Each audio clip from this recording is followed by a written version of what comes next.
So welcome to our trench, and so 1 week I have to explain what we have done over the last 6 days. And I think there are 3 interesting situations right now in our area. The first one is in this corner, so we have a couple of burials, and the situation seems to be quite clear and straightforward. And we have managed to excavate in here the deepest burials in the whole area. And for example, this one, the upper part of the burial cut is in here, and it was covered by those rows of bricks you saw last week. And in all 5 cases except for one that is in here, we had burial cuts just underneath these bricks. So the bricks can be regarded as a kind of markers of this burials. And I will show you where the bricks were. This was the first one. Here we have the second one. This one has not been excavated yet, but it's clearly, we have another burial in here. And then we had one over here and one here. So 4 out of 5 we had those skeletons underneath bricks. And what is next? In these 2 pits we had interesting stratigraphic relation, and namely we had a skeleton, adult skeleton in here, with head facing directly west, that was dug into earlier burial of a young individual that was oriented slightly, with the head slightly southwest, and this was a headless body, because the head was taken off, removed from the body, and deposited at the feet. Wow. So when a couple of days ago I mentioned, let's look, we have the first skeleton with head facing east. It wasn't actually the body itself, but just a skull in here, and a couple of ribs just next to the skull. And obviously it has to be analyzed by biological anthropologists, but it looks as if this was the head of this body. And this skeleton has more or less the same orientation. So maybe, at least at this moment, we can say that it is the earliest, the Byzantine burials at this site. And in here we have a quite of unknown situation at this moment. There is a kind of pit that was located between those 2 quite a big rows of bricks we had above, and it was clearly visible in a slightly upper level, and it is visible in here as well. So we have to figure it out of what exactly is that.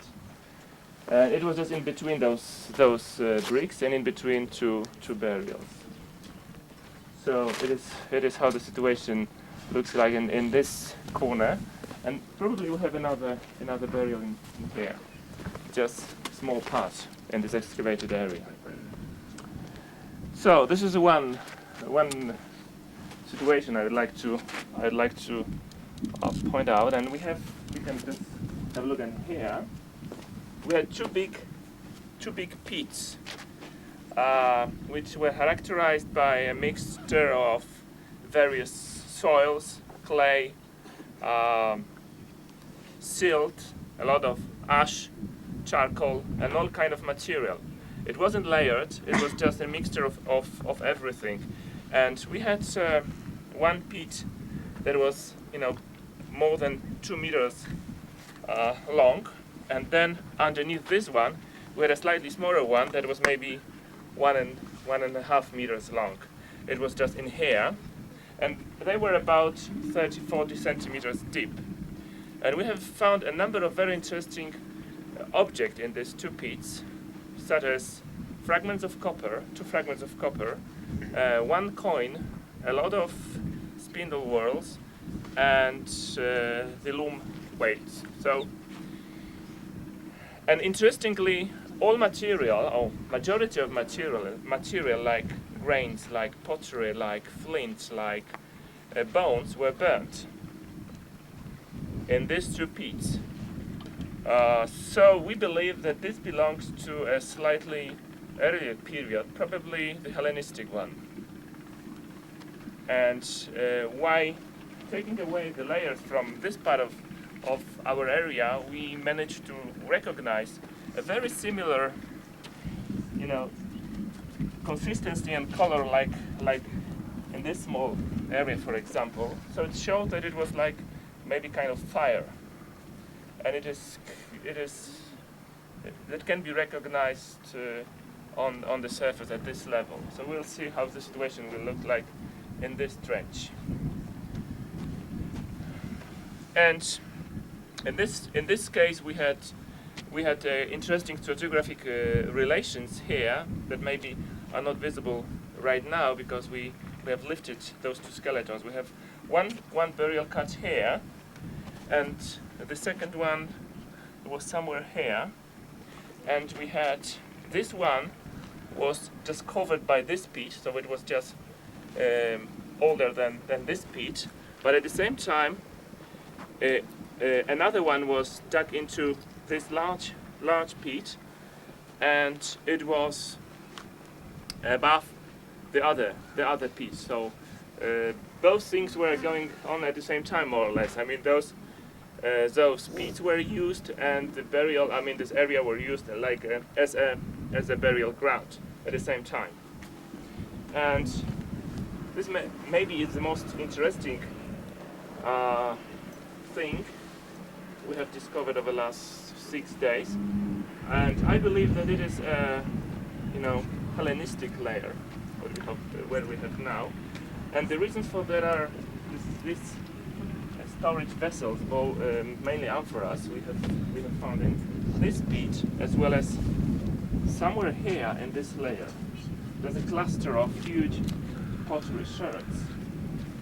And in this excavation, in this pit, we've got many sherds, bits like this one.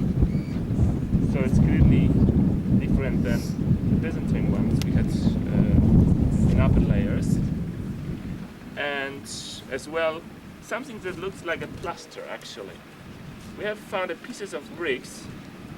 In this part of this pit, they had plaster attached to them. So we have taken samples, and we have to, examine what that exactly. But it looks like a brick and a plaster. Obviously, the relation between this pit and this wall it's difficult to recognize. But it was clear that above we had a large pit like that, and which consistency, color, texture, everything was exactly the same. And at some point, maybe you see it here, the consistency and the infill change completely. And this is very similar to this one. We still have this grayish, brownish kind of infill on this side of the wall, and completely different at the same level, completely different one on this side. So for the time being, we have is what we right now regard as the Hellenistic layers exclusively on this side of this wall, on this very small section. So we have to remove another 10 centimeters, and we'll have to see what is going on in other part of this 10 by 10 trench. So I think it's generally what we have done recently. If there are any questions, I'll be happy to answer. Are you sick of burial yet? Sorry? Are you sick of burial yet? But yes, we just counted them, and there's more than 60. Yeah. So more than 60 individuals in this 10 by 10 trench. And a different layer and different levels, so obviously we need more time to examine carefully the stratigraphy, and some of them were very shallow, some of them were very deep, so it makes the analysis pretty complicated. As you see, this one was very deep, and we had some like 10 centimeters below the surface. So there's the upper layers as well. For the time being, we don't see any more burial pits, but we'll not be surprised to discover more in the next few days.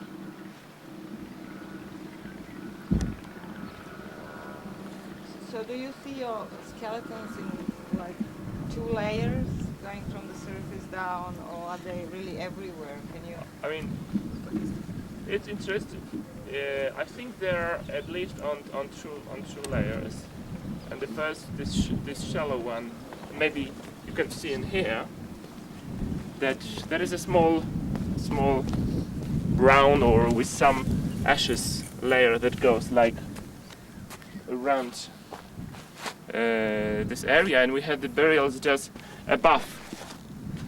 In this first layer, you see this one, for example, you had these bricks, and between those bricks was a burial cut with skeleton. So the skeleton was exactly on this level, and we had more deeper ones.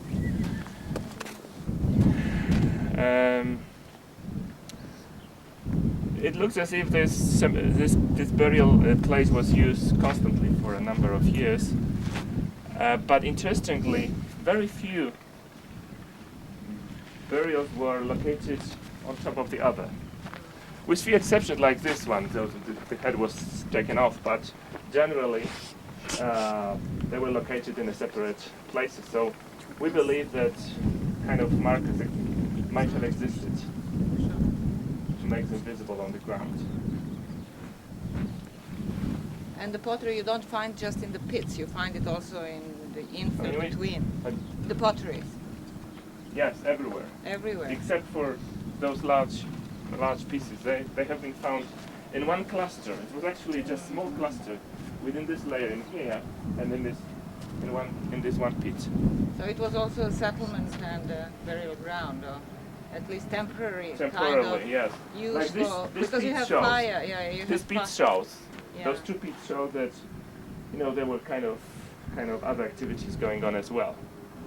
But at the same time, this place was used as a burial ground. It's a on bit a regular odd, basis. isn't it, to have your burial ground and there you make pits next to it, and then you live in them or eat in them and cook in them. Yeah. But on the other hand, it's possible that these graves are destroying the Hellenistic or maybe Chalcolithic layers. So, for the time being, everything is more or less at the same level, but not necessarily it was the case in the past. Maybe we had this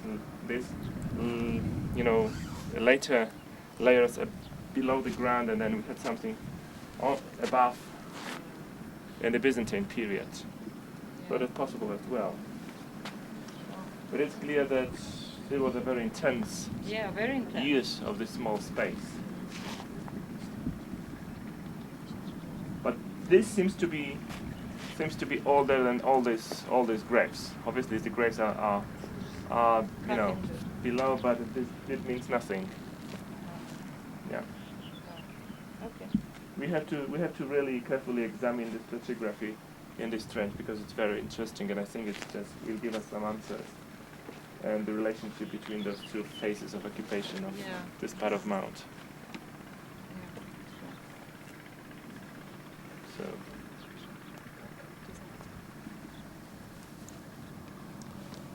Any more questions? You have found some special pieces of pottery though. I have seen some of them, which is these small pots with 9 little handles, and then you have large fragments, really large pitoid. And what other? One of them is ceros and 2 of them are amphoras. Yeah. So. It's amazing stuff. Yeah.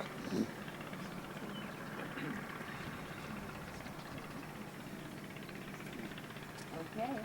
So we go then to. All right. Thank you very much. And thank you. Thank you.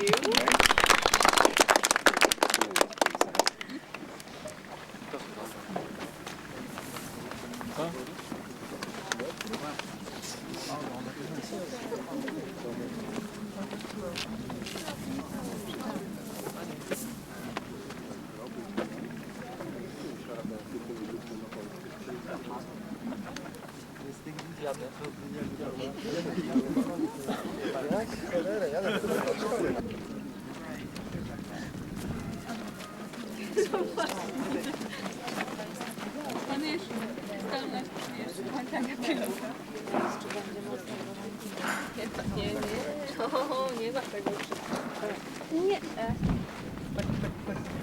your frontier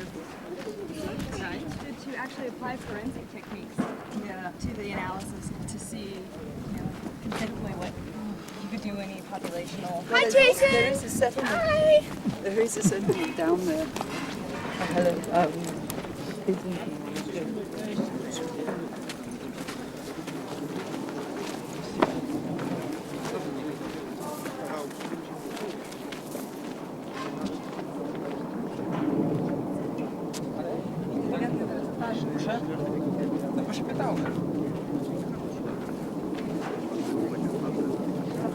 Zawsze tak jest. To szczęście, bo nie od razu tak zaczyna być trzeba.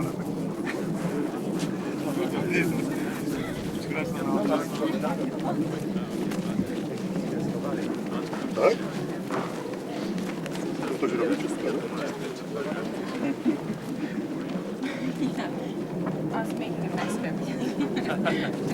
Trying your best to get past it.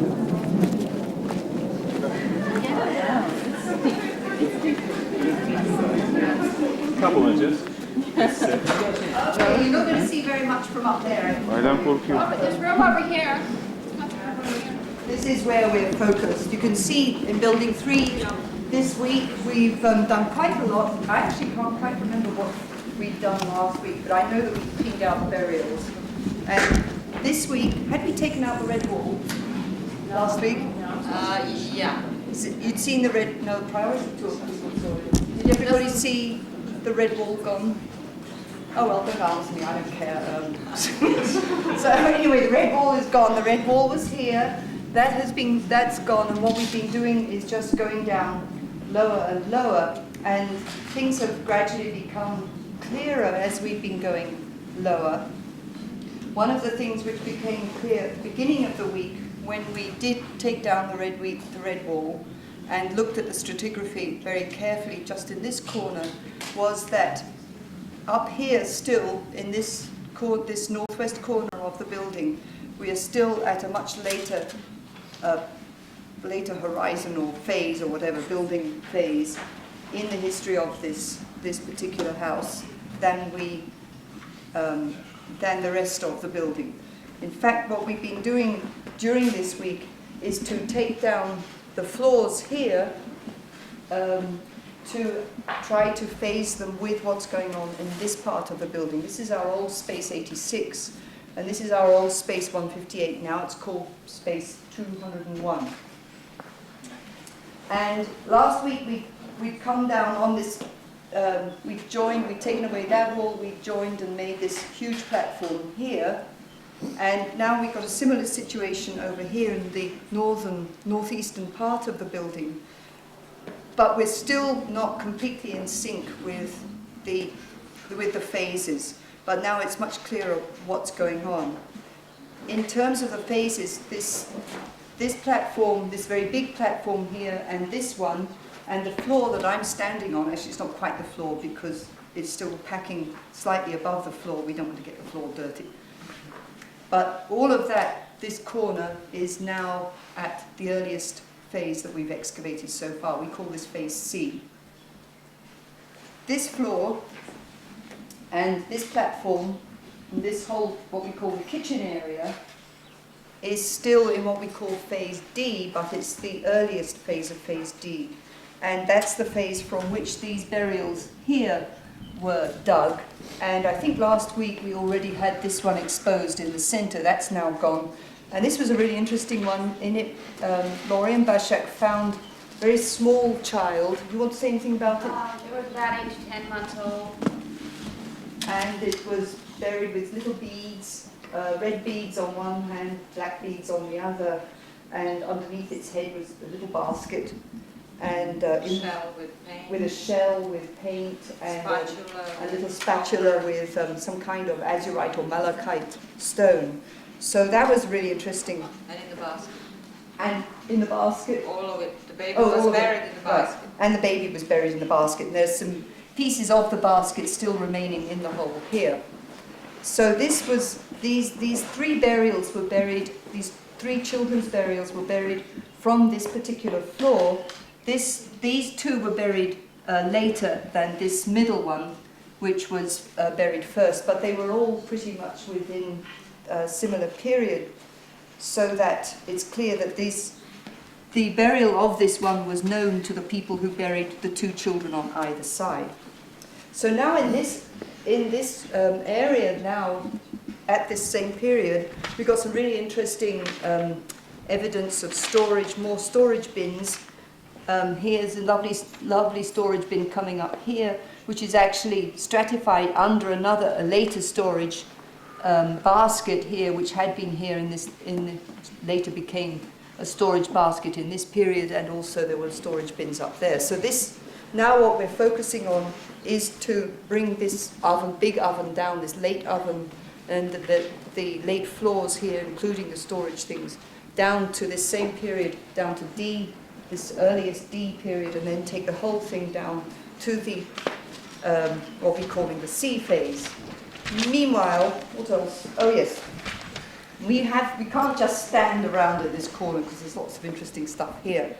So what we found is that there are at least, in this C floor, there are at least two burials under here, and these, they don't have lids to the burials, unlike the ones in this later period who had nice plastered lids, and then the whole thing plastered over. These burials are just pits. You can see one here, just pits, and the floor is plastered over, and that's it. So we'll be taking this burial out. There's another one here under me standing here. There's almost certainly one here, and then there's later on we'll take out an even earlier burial once we get down to that earlier floor. There's one over there. So what else? That's it? Anything else I forgot? That's it. Any questions? Did we show you our bathtub? Oh, the bathtub. No, we didn't. We didn't have a bathtub. Point to it. It's really great. Look at it. This platform was cut. They now call it the bathtub. I don't know why they call it a hot tub or something. Because it looks like a bathtub. It's really nice. It's where this platform, this platform is going around this big fire installation in this area. It's just fantastic. Any questions? You probably can't see all this stuff, can you? I'm describing it. All looks like the same to you. No questions. Hey, what about the corner over there? Ah. The what? The niche. She's interested. Oh, yeah. Well, Heidi has suggested last week that niche might be a passage between this house and another house on the other side of the wall. Oh, that's a nice idea. But it seems not to be the case. I'm very sorry, because when we looked at the wall up here, we can see the wall on top of, next to it, so there is no real passage. And it's still some sort of niche that it's not clearer anymore than it was before. And yeah, so we have the two post holes. I think we had those. Yeah, we have two. We have more One post here, holes now than one we up used that to. end. This thing over here, we thought was a post hole, but it's actually, there was a little wall that separated these two platforms, which we took out. And it looks as though this thing here, which we thought was a post hole, may not be one. It may be some kind of something that was around, perhaps a wooden plank with plastered around, and had to do with all of this paraphernalia, plastered paraphernalia, in the later phase of this important platform here.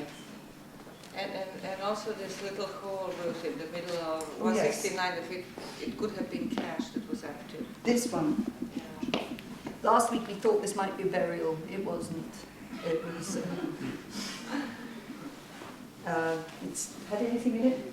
No, it just had fill, actually not terribly interesting fill. Right. So, and it ends up down there like 20 centimeters deeper, and it ends up on a floor, which is a face below the face that you can see, the floor face. Right. And it could have been a cache of some sort that was emptied and then just closed. It's really interesting. Nobody has had anything like that before here. But the other thing is that the big internal wall that used to be here, obviously there's nothing like that underneath at this particular period of the house's history. On the other hand, this little internal wall, which was the red wall here, is now being replaced by another wall which does continue down for some time. So the division, there is a division between these two spaces, at least at this continues, I mean, or rather was in existence from the early phase of the house's history. right, and also what's interesting about that wall is that it got truncated later on, and obviously prior to that truncation and putting on another interior wall on top of it, it was a nice, either another wall or another, some other type of feature that was just next to that white platform that was made of a special type of bricks. It could have been a bench that was yes, some kind of a decorative. bench. Well, it'll become clearer once we've taken this out, I think. And this, remember, this is the area which where the screen wall used to go with attached to the red wall, and then the screen wall used to come all along here. You can see that there's some kind of important division, which Right, and we'll the see area, next week. the area to the west, we can see through time was mostly used for storage and other, processing type of activities of food, because we had storage bins in that very northwest corner of the house, higher up, and then we had another stage was that storage bin below which there is another storage. And then in the southwest corner, and then we have a basin for working, and then in the southwest corner there was a storage niche. It was a very nice little cave-like niche. So a lot of, and then the oven, a lot of working, processing and storing activities in there, and then a division between that space and this bigger central space with that decorated west wall and, screen wall, and then you have this large space here where we have huge platforms and burials and stuff like that. Mira is recreating this house down bottom of the hill. It's not ready yet, but it will be. We'll have to have a big party in there. On it, on top of it. On top of it, not inside. On the roof, a roof party. Okay, so any questions? Let's go to the west then. I have one question. You mentioned that this floor in the center is just the oldest one, right? This one here, the oldest so far, but we have The oldest so far. So do you think that is the oldest, or No. No, we have two more floors to two go. more floors to go? Actually, three. Actually, so how many centimeters is that? Down to. Down to You the can middle. see it. See if you can see where you are. Down to here. Down to here. Okay. Actually, you can't really see very well. There. Very thin floors, but with lots of stuff in between. Yeah, you can see it. Here's one. This is the next one. This is the next set. Okay. So it's like one and then two very close to each other. We're still trying to finish by the end of this. I know that.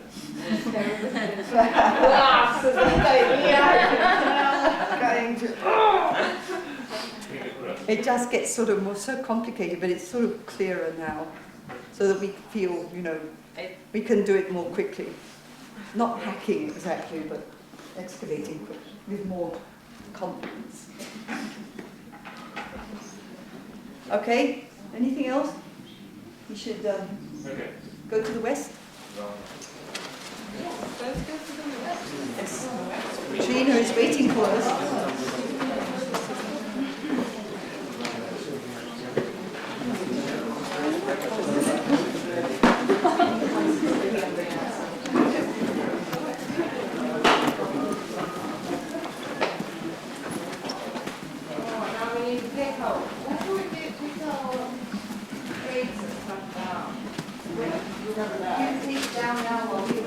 Let's take the cranes down now. Should we close it with the flash and everything too? Or we can do the fast.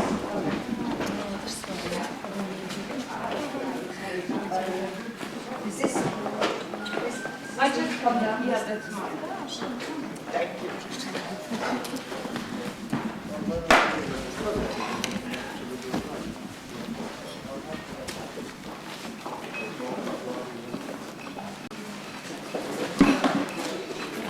Zatorek. No, it's not.